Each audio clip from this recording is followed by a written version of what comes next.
gentlemen, now briefing you about the next session, our first fireside chat of the day on transforming loan collection for the digital world. And to present this, we have two very dynamic fireside chat experts and industry experts as well.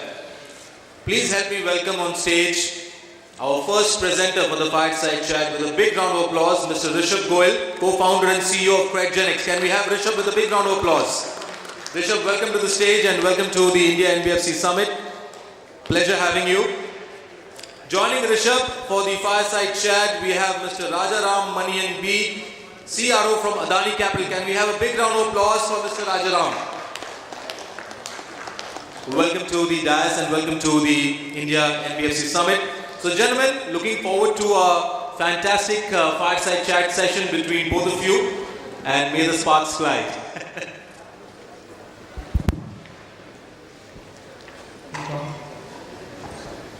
Hey, hi, good afternoon. I think it's good afternoon everyone. It's after tea session, I think, as I can see, the hall is half empty now. But yes, I think so we'll try to reignite the energy and at least speak about things which are relevant to the audience. So I think starting, as the topic was mentioned, like transforming loan collections. So when we talk about collections, I think the first image which comes to our mind is of a bouncer or someone visiting us or knocking the doors, etc. And it's the last leg of the lending puzzle. Hence, I think there were no best friends, nothing. That was not even a focus area for many of the lenders. I think I would say 90% of the lenders were focusing more on the first part, which was essentially the sourcing. And for the same reason, if you see, right, in India, the problem statement of credit penetration remains, which essentially was being solved by maximum of the fintechs who were entering. All the fintechs majorly were trying to solve for underwriting, for sourcing, how we can digitize this entire ecosystem, to dispense loan in 10 minutes, 15 minutes, and try to solve for this. But I think if you look at the deep-rooted problem, like if you're trying to give a loan to someone in 10-15 minutes, there is some compromise in the risk policy, right? There is something which you're compromising, and you're giving loan to a segment of people where you're not sure how much you'll be able to collect. And lending is all about collections, like it's very easy to give out, but till the time you have not got your money back with the last EMI, you have not booked any profit for that matter. So I think more than like the sourcing, because obviously it's easy to give out money then take it back. I think the collections was one part where we felt that as of now also the approach is majorly manual and it's people oriented and it's driven by this thing. So from the same, I think in the same context, firstly I'd like to ask Rajaram about, because he has spent I think decades in this industry around the lending, that how essentially maybe the phase has evolved, like now at least people are talking about digitalization around the collections, or maybe that COVID changed it, or how essentially what has happened that now the focus has also started to happen on the collections versus closed source. So I think, when this is fireside chat, I don't know if we're going to ignite fire, but we at least start a spark. so Rishab, I think the core competency of the financial institution is the portfolio, especially the lending organization. Portfolio is paramount, or is a key parameter for success. And of course, collection is a part of it, whether it is a corporate collection or it's a retail collection. And I think today, the emerging technologies have reshaped the way industries work. The kind of transformation that has come in every aspect of lending has made life much easier. And of course, as you said, especially the pandemic, it is essential for people to scale up, right? Unless you have a digitized system, unless you have delinquency management, recovery management, it's a laborious work. It's a physical work, and you need to have manpower. You need to scale up your manpower with an incremental business that you do, the incremental delinquency that you have. I think that is not possible as of now, and the margins are paper thin for an organization. Wherever you can, bring in that bit of success or reduce the cost of collection, reduce the cost of losses, I think that's where people are working on.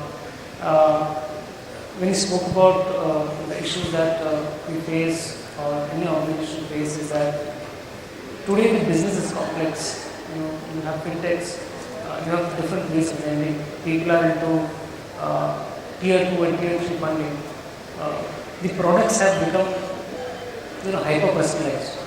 There are we kind of work too much on till the lending part, till the loan is disbursed or till the delivery is made. There is too much of focus on how to create new products, how to innovate in terms of the delivery of these products. But I think very less have been spoken about or even designed about the post disbursement that we speak about, especially when it comes to the geography that you have today. India is a vast country and there's a lot of opportunities. And today the opportunity lies in rural. The amount of business that people do, financial inclusion, the kind of government push on financial inclusion, I think there is tremendous work done on the rural side, especially on the lending side. But I think yes, we still have lots of ground to cover in the collection part. You have multi-products, you have multi-geographies, you have people who handle collection by going to visit the customer. Though today the penetration of smartphones or mobile is much larger in rural than in urban. The adoption of technology is better in rural. Today people are on Facebook, right, on rural. But how much have we actually capitalized those? I think there are a lot of things that we can do in terms of digitizing it. I think digitizing is only one part of the entire journey of collection. I think I would say it's a collection management science, rather collection management system. It starts with both predictive analysis, and I saw one of the ticker predictive analysis. There is prescriptive analysis. You predict as prescribe the way you collect the money. You don't need to. Have a fleet of people when you don't need to. And when you can collect over a phone, when you collect over a SMS, there are multiple ways you can collect money from. So I think Rishab, we are there, but yeah, I think we have a larger roadmap in terms of digitization. Right. And I think as Rajan was speaking about the penetration around the digital in the rural specifically, like if you see, I think maximum focus of all the major NBFCs and fintech is towards the rural. Yes. Because that's an underbanked segment, that's a segment where everyone is trying to focus on the financial inclusion part. And I think obviously people know the stats. I think thanks to Jio, I think we have now 650 million active internet users. And out of that, I think almost 60% is in from rural, which essentially means that overall in terms of absolute numbers, maybe I think the split of urban and rural is itself, I think 30-70, but if you see from an internet penetration perspective, it is as much penetrated as I think is urban. And if you are able to leverage that properly, obviously a lot of these things can be digitized. Right. Essentially we are not doing that, and even for that matter, and even in terms of WhatsApp for that matter, I think there are some 450 million WhatsApp accounts in India. Yes. Just 45 crore WhatsApp accounts. If you are able to leverage to dispense, but you can see a lot of fintechs with a loan over WhatsApp. 5-minute loan over WhatsApp, you can get it. But I think when it comes to asking for a payment over WhatsApp, I think that... No, I wish it was a 5 minutes collection also. Yes. When we talk about 2-minute loan, 5-minute loan, I wish that customers felt that you got a instant gratification. Why not return it? Yes. Yes. So I think also one major problem which we can understand, right, is the collection system or the way it is designed. It's considered more of a bullying system versus a reminder system. Yeah. Right? Like it's generally the perception across the segments, it's a bullying system, like someone will try to visit you, call you, etc. If I think we are also getting customer experience at the center, like for example, like obviously the personal profiling is important.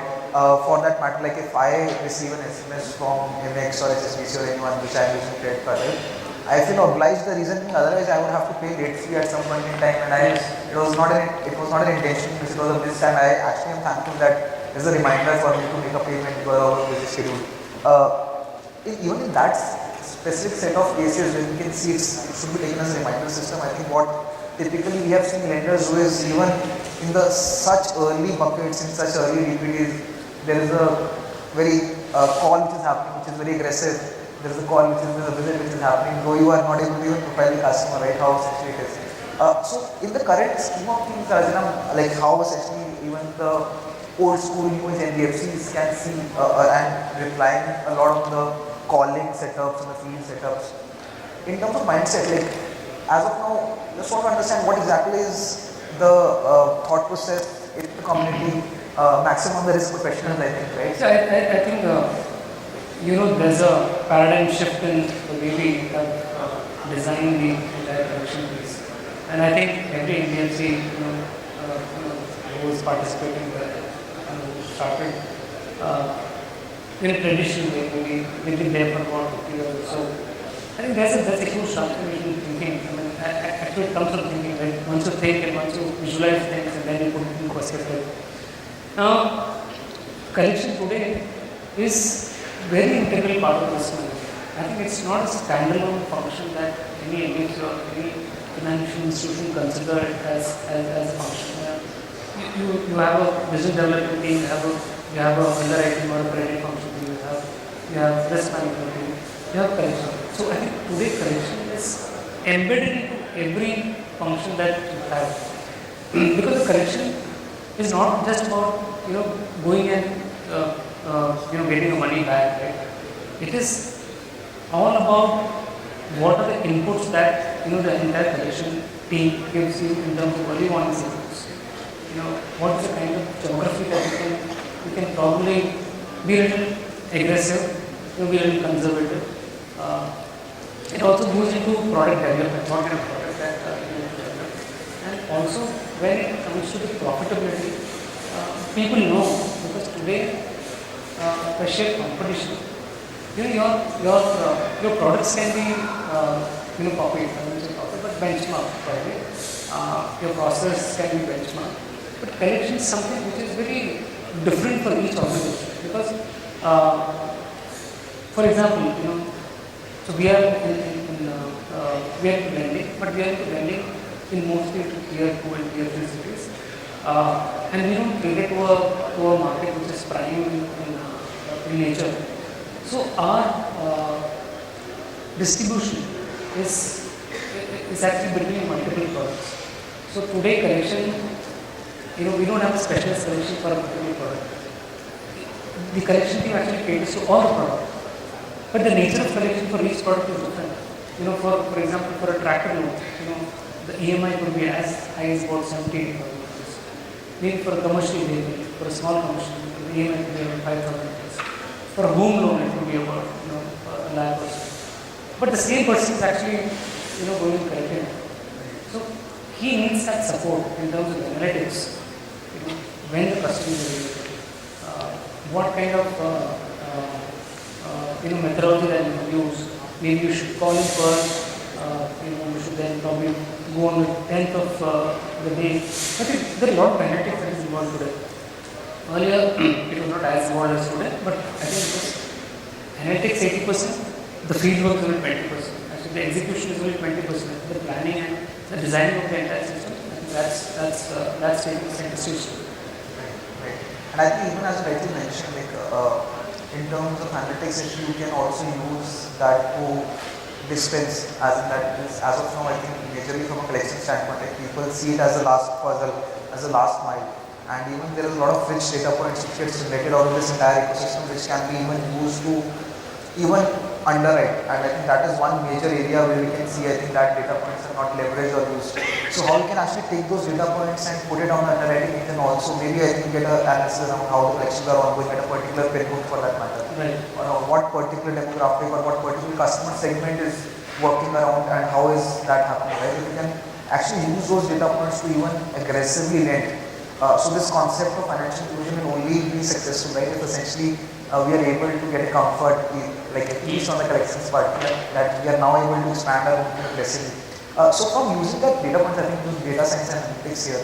So I think what exactly is, as of now, the focus of typical data, right? Because data science teams are there across, right? Data science teams are there across. But when you see and when you talk to them, I think maximum of them are trying to solve for the source.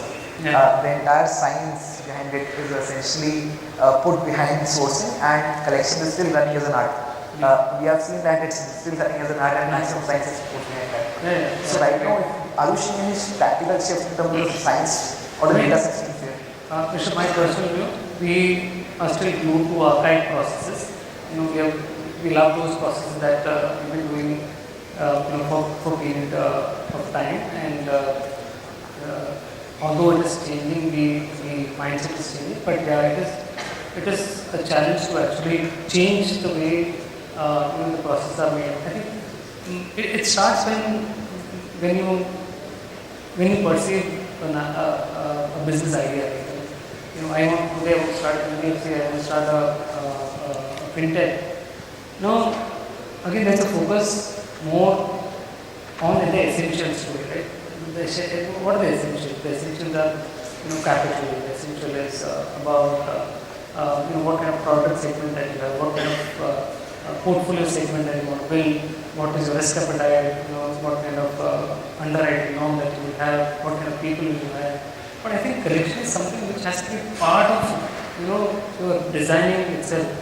I know, conceptually it happens, but really practically do people invest a lot of money in designing a collection system even before it comes, right? I think it's more of a prevention. There could be scenarios where, I just wait for things to happen and then deploy my resources, and then I scramble on, what to do, what kind of fleet that I have, and then invest on data. So, though there is enough data we have, or rather too much of data that we have today, are we effectively using it? The answer is 50-50. We still need to use a lot of data science for that.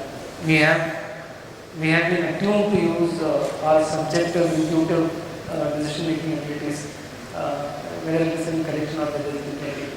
So I'm sure this AI and ML will be adopted, and I'm sure you run a technology company, so the rate of adoption of AI and ML. Today it is constant, but the percentage of organizations that really adopt, from a true sense, it is very less. Right.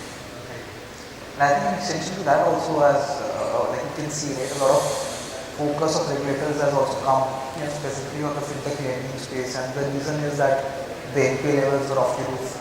The collections, because ultimately I think the point of view which they had is that systematic risk in the economy is still there, because ultimately at the back end the lender is either a bank or an NBFC, right? Because even though the fintechs are reporting those NPA numbers, the banks are essentially lenders. So I think in the view of that, I think since they were not able to get a comfort on whether this money is going out of the economy or in terms of the collections, I think so right now some new regulations have come in which have made FLDG models very strict, which have made a lot of these payment gateways because of the reason of some involvement of outside country, and I think a lot of these things are happening. But from your viewpoint, I think, like just digressing a bit from the topic, but here in terms of recent view of the regulatory changes in terms of the fintech model, lending model, etc., how do you think that would impact in terms of the relationship and the collections capabilities also, right? As of now, the fintechs will put focus towards building sourcing, as we said, and collection on a focus. But here, maybe the RBI is focusing that the collection responsibility has to be of a traditional bank or NBFC, right? So that might also be, I would say, a backward step in a way that, like the NBFC banks would still keep on running the way they were running. Like fintechs were also trying to revolutionize the collections because they had to do that. So how do you think this change might impact how the systems are? I think it's too early for us to read between the lines. Of course, the digital, RBI has come up with their guidelines, and even in terms of repayments, in terms of PPI. So there are a lot of regulation. Of course, RBI is more, the regulators are concerned about data privacy. Also in terms of how do you handle those customers, and the focus is not, I think they are also not in terms, they are kind of indicating you that the way business has to change, but I think it is more from a governance point of view, from a fair practice, that the organization has to adopt. I think the focus is on that. I think there will be a divide between cooperative regulation bankers and the new new age fintech or NBFC or people who just started their journey right now, I am sure there will be a difference, and that difference is catching up. In fact, I have been part of some of the seminars, where the principal secretaries of the states had presented their roadmap on e-governance, the way they want to use technology to adopt even in village level, panchayat level, how they see the citizen, kind of respond to queries from the government, how they manage the data, what kind of firewalls they have on data security. I think even there is a transformation there also. So I think it will take some time, when these muddy waters will get actually clear, especially when you talk about fintech and regulation. I think there has to be a good mix of all those things, right? The regulatory authority, customer protection, and of course we need to make money also. So I think there has to be a balance between all these things. Right. Right. So Rishab, I thought I'll also ask you a question because you're an expert in technology, and whenever we design any system, like any kind of system, whether it's a loan origination system or a collection management system, or it could be a loan operating system. Today we don't have a single platform. When I say collection management science, like CMS, a collection management system, why don't the technology expert come with a seamless integration of these elements, which is put together and not like a buffet where I can just pick and choose.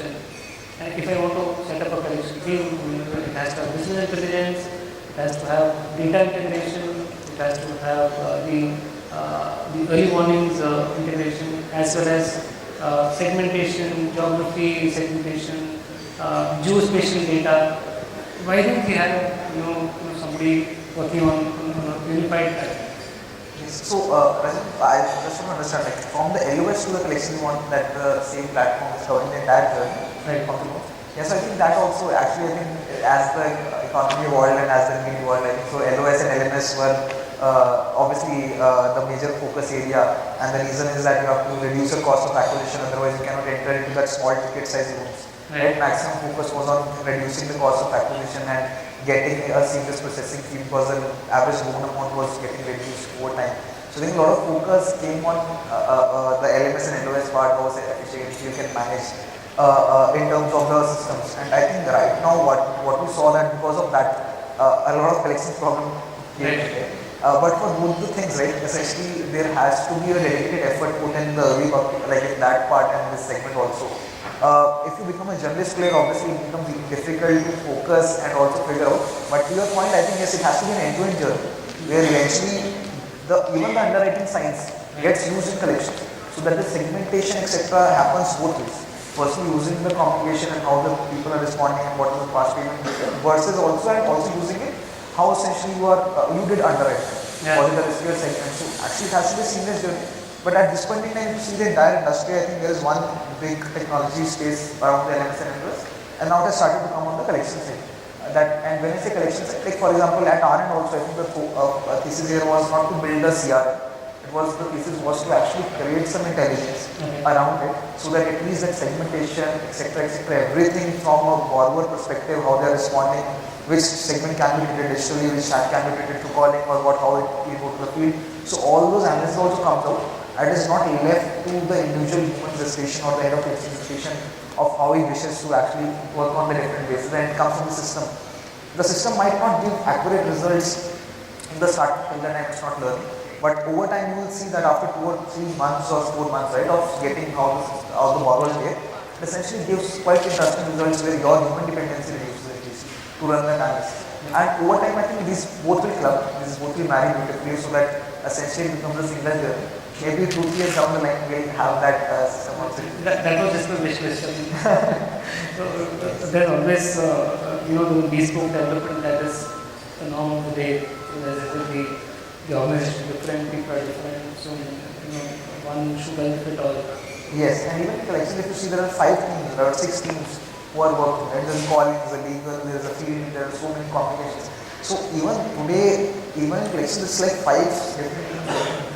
And for that, at least you also require a single system where you can get a unified view and a feedback loop gets created. So I think even in itself, that became quite of a task, right, to bring everyone on the same platform and get a customer 360 view so that you can then profile it based on how they are responding. So I think once that gets over, I think even that integration to the earlier segments will be fairly easy, I would say. Thank you so much, Rishab, and thank you so much, Mr. Rajanam, for that wonderful fireside chat session. And we have a big round of applause for the gentleman, please.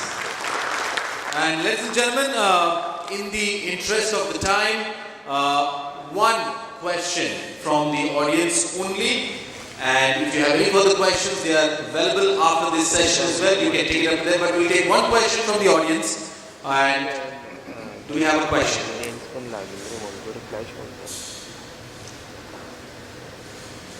You could kindly raise your hand and introduce yourself to the organization and the question to which of the presenter it is directed to. So do we have any question? We have one question.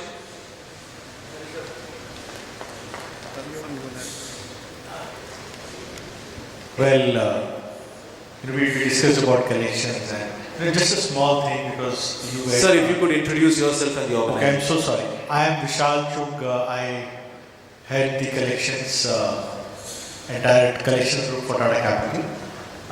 So just a small query because most of the people here are from the fintech background and not only for collections but the entire data science is used while you're disbursing the loan. It's just a small thing that the same data which propels that is a good customer needs to be funded, and obviously the risk guys are also here. They take it, the face value of it, and this is a good case we should do. The same guy gets into default, right? So I'm only trying to. My question to you is: are we really working on in that direction? Because you mentioned 2 things which are very, very important. One was science and arts. Whether it's the science. For me, collections has always been, and I always feel it's 50% science and 50% art. Because with all the tools. So, is there a possibility for future, I'm saying, because today, the way we are disbursing loans, it's all, based on the scores, based on, and that's a good thing to do because you really save a lot of time, effort, and the risk is also getting covered. But the same customer gets into default. So, is there a back sort of a learning, let's say we have a data of, let's say 5 years, I'm saying, for somebody who says that, okay, I am the one who said that this is a good customer to lend. Now is the same customer who is not paying well on time, or probably with another tool which I have developed, we made this customer pay back also to the financer on time. Is there something which we can really work out to go back with this available data so that the way you churn a bad customer from a good customer immediately? Yeah, so actually, I think to your point, I think you rightly mentioned that as of now it's 50% art and 50% science. I think, but when it comes to art, it actually is not scalable. The whole thesis is that if you are able to use that data, which you rightly mentioned, like from an underwriting perspective, you are able to lend to the customer pure digitally, without anyone visiting them, without anyone actually viewing them, how they are, and still it was lent out.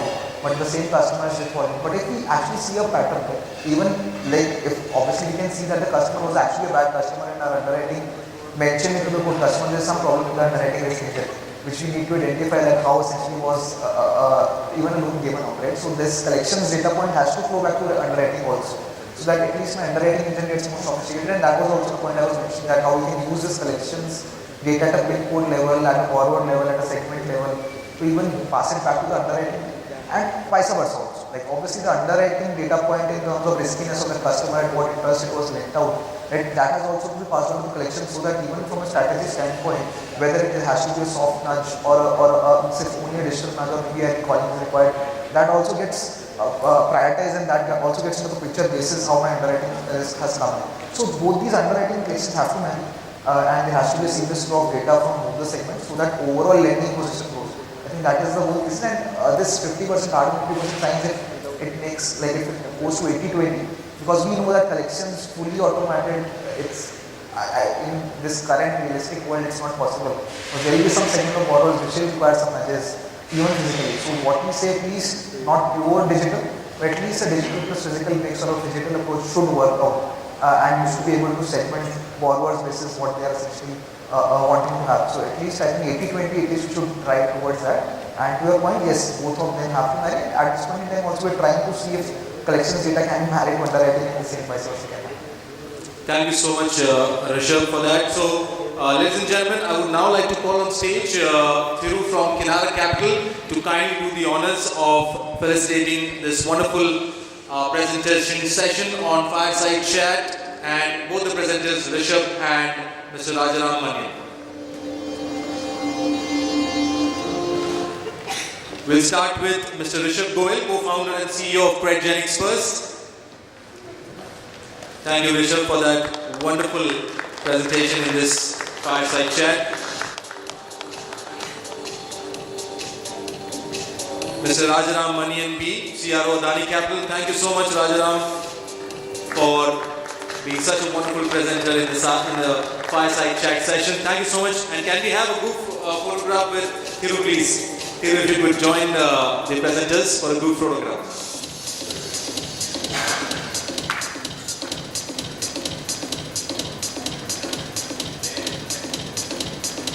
Ladies and gentlemen, that was the Fireside Chat session, transforming loan collection for digital world, by our two dynamic presenters, Rishab Goel, co-founder and CEO Credgenics, and Mr. Rajaram Manian B, CRO Adani Capital. Thank you so much, gentlemen, and thank you so much, Thiru, for doing the honors.